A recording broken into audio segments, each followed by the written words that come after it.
Ethan Wayne, since 5, you would make a great guest on the Lex Friedman podcast. Yeah, I would. I'd punch that little twerp right between his eyes. A lot of people are trying to take Joe Rogan's place for like the top YouTube podcast now that he's Spotify. It's like Tim Pool and Lex Friedman. Dude, man, Lex Friedman is so devoid of actual intelligence. It's insane. Guy's like a Israeli automaton golem. He reads a book, 2 books a week. Yeah, fucking right. Yeah, fucking right, you old silly Billy. Like, there's not even that many books that are worth reading. Yeah. If you read 2 books a week, that means you're reading all these books that like influencers put out. I refuse to believe that there's more than 10 pages of information in that guy's head that's worth conveying to the next generation of people. Yeah. It's just not the case. It's not possible. I don't buy it. I'm sorry. If you're anybody who says, oh yeah, I'm a book a week guy, they're not reading the Western canon. They're reading these like shite books. Like, I'm a total bro in a sense. Like, I may not look like it, but I have like a Rogan inside me. I really am a man's man, except for the times in like Harvard Square and academia rubs off on me. But for the most part, man's man. What does a man's man mean? May I? There's just a list of stupid shit you do. Like, I like lifting heavy things. I like building stuff. I love the idea of hunting. I love fishing. I like knives and guns and Risk. Okay, so I love fighting. I've been in street fights my whole life. I'm as alpha in everything I do as it gets. And the fact that on Joe Rogan said that I thought Scent of a Woman is a better movie than John Wick put me into this beta category.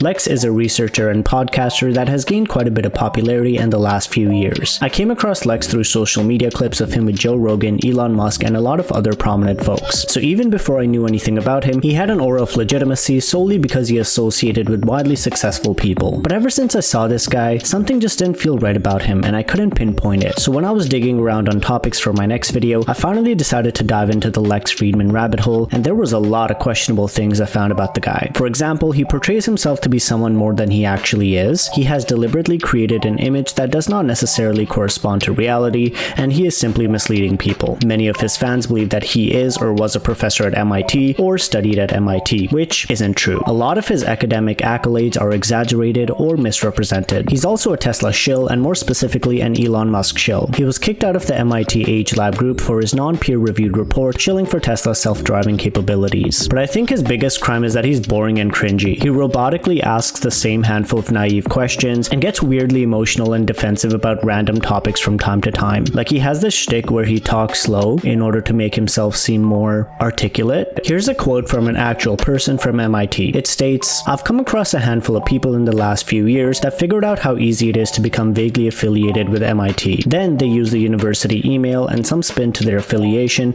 and all of a sudden they've gotten a bunch of new opportunities. And it only builds from there. People within academic circles will know the difference, but outside, not necessarily." Lex definitely raises some red flags on this front. The dude randomly requested me on LinkedIn 4 or 5 years ago, and I saw we had a lot of MIT mutual connections. At the time, he was teaching. It's not difficult at all to organize a January term class. Many undergraduates even do this, but most don't use it to claim that they are a lecturer at MIT. Another fun tidbit is that if you look at his LinkedIn profile, he has math functions in the back, which seems to be a theme. Like, here's him standing in front of a classroom, again, with some math functions on the blackboard. But here's the thing, those functions have nothing to do with the class that he's teaching. The things on the blackboard were there from another class before his, and I know this because you can watch some of his lectures on his YouTube channel. But he keeps the math and purposefully includes them whenever he can to make himself seem smarter than he actually is. He also claims on LinkedIn that he worked at Google for 1 year. It reads Google Researcher 2014 to 2015. However, the truth is that he worked there as a visiting researcher for less than 4 months. In 2019, Lex Friedman released a study in which he claimed that contrary to a mountain of literature about human-machine interaction, interaction, drivers using autopilot remain vigilant and attentive. Though Friedman has touted affiliations with MIT and Google, AI and machine learning experts who spoke with insiders said Friedman lacks the publications,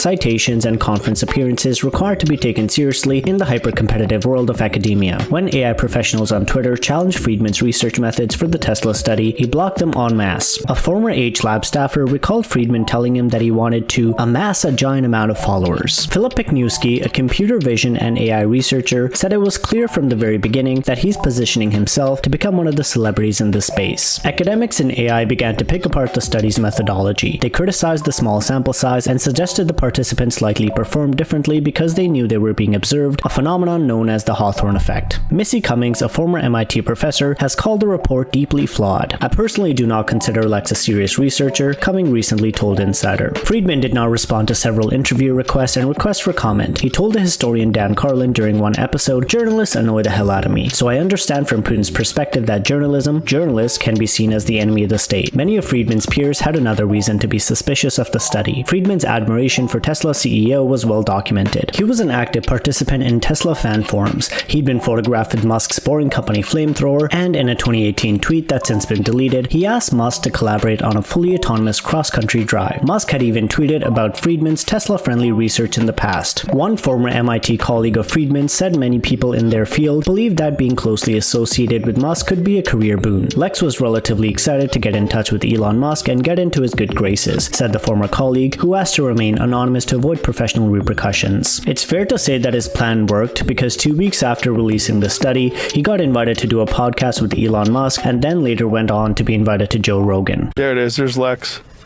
Oh,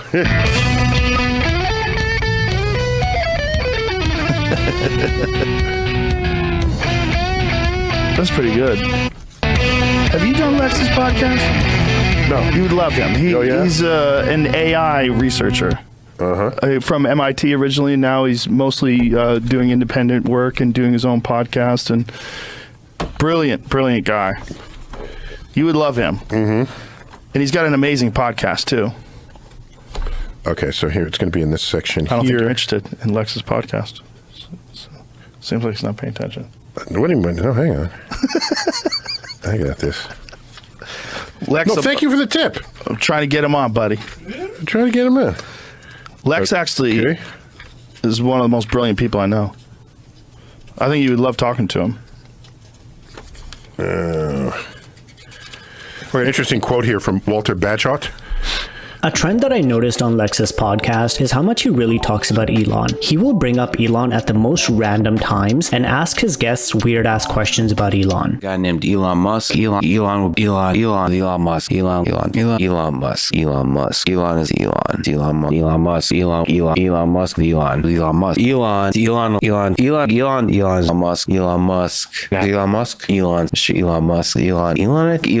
Elon Musk. Elon Musk. Elon Musk. Elon Musk. What do you admire most about Elon? You've talked to Elon quite a bit. You've written about him. It'd be cool to hear you talk about what are your ideas of what the magic sauces you've written about with Elon. How do we get more Elons? What do you admire in the name of love about Elon Musk? What do you admire in the name of love about Elon Musk? Strengths and weaknesses of Elon Musk. Have you paid your $8? I have not paid my $8. Wokeism. Yes. How big of a problem is it? This is a great conversation. You don't think it's an existential threat to our civilization in the West? To Western No, I don't. civilization? And I mean, look, we've got a Biden administration. I see Biden as center left. Those who see Biden as extreme far left, this stuff has played almost no role whatsoever in the first 2+ years of his administration. Well, there's people that see him far left. There's people on the right who, I mean, Trump says Biden's a Marxist, socialist, communist. I haven't heard that because I don't think that would stick very much. He says it at every rally. Yeah. Which I'm so jealous that you don't watch these things. I love how deeply researched you are in Trump.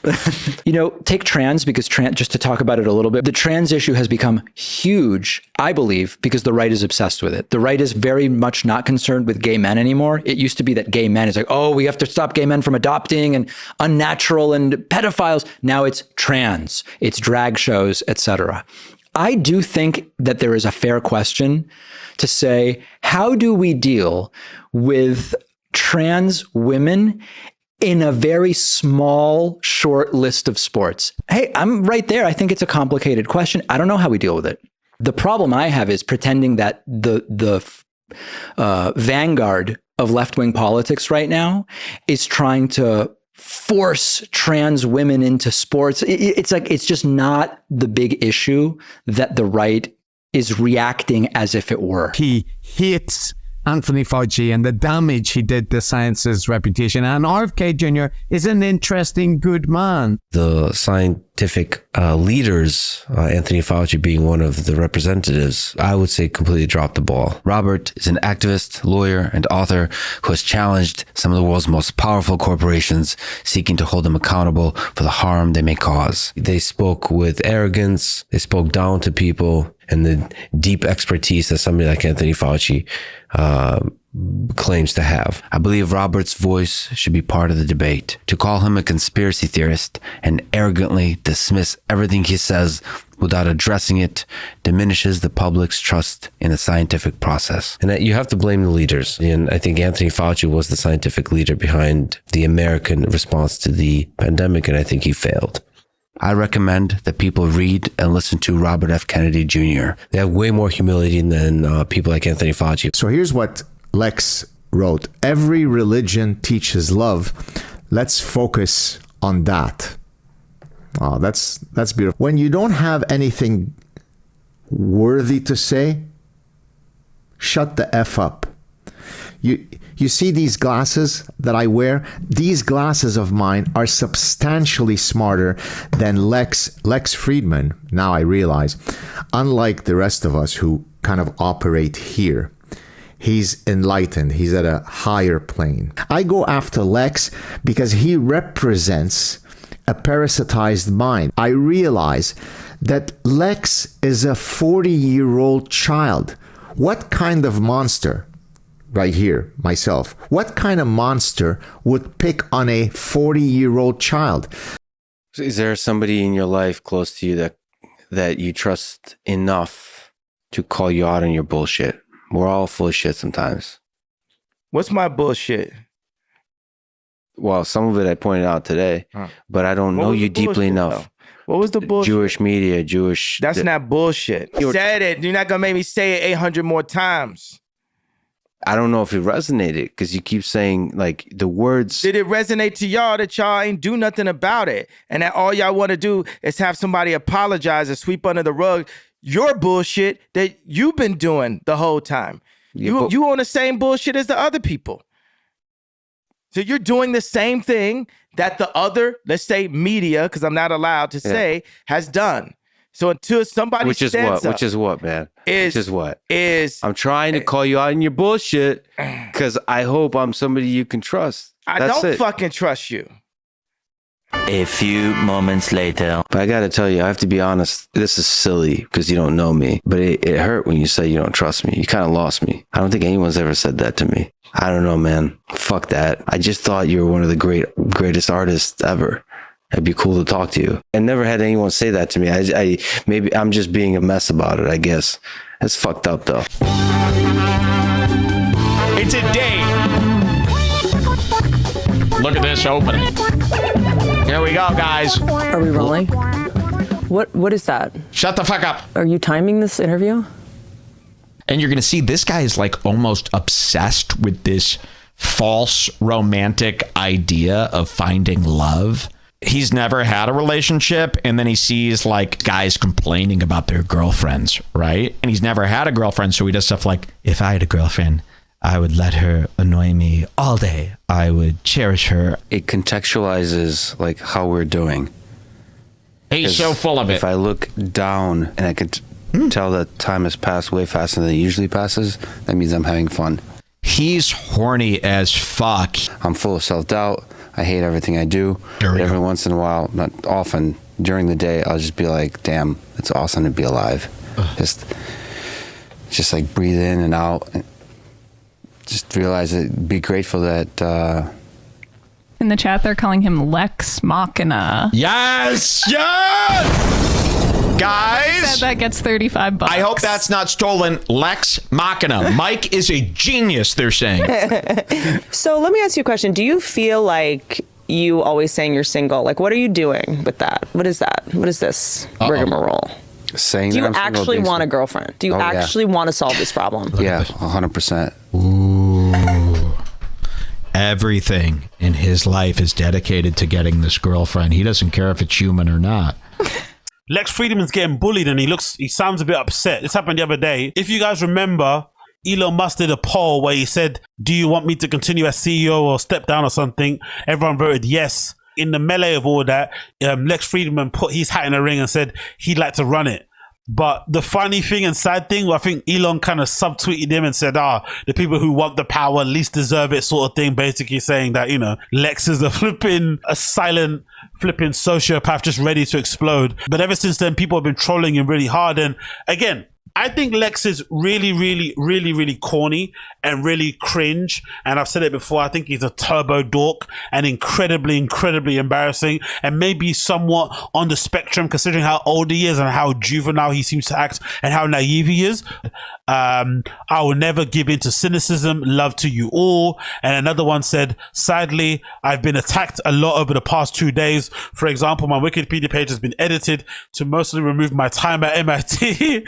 I'm a research scientist at MIT working since 2015. I love it. The people there are amazing. The attacks aren't fun, but I remain optimistic. Yeah, man. All that. Honestly, sooner rather than later, he's going to explode. Much like Crystalia, there's going to come a point where he just snaps and he might, unfortunately do a bit of a Chris Benoit and his family. But there will come a time where all this kind of optimism and, willful naivety will end up biting this guy in the ass, and you'll realize that real life isn't actually like that. And even if you do wish for the best. Wouldn't that be interesting if if we travel in time, like multiple centuries, where the entirety of the communication of the human species is like humor?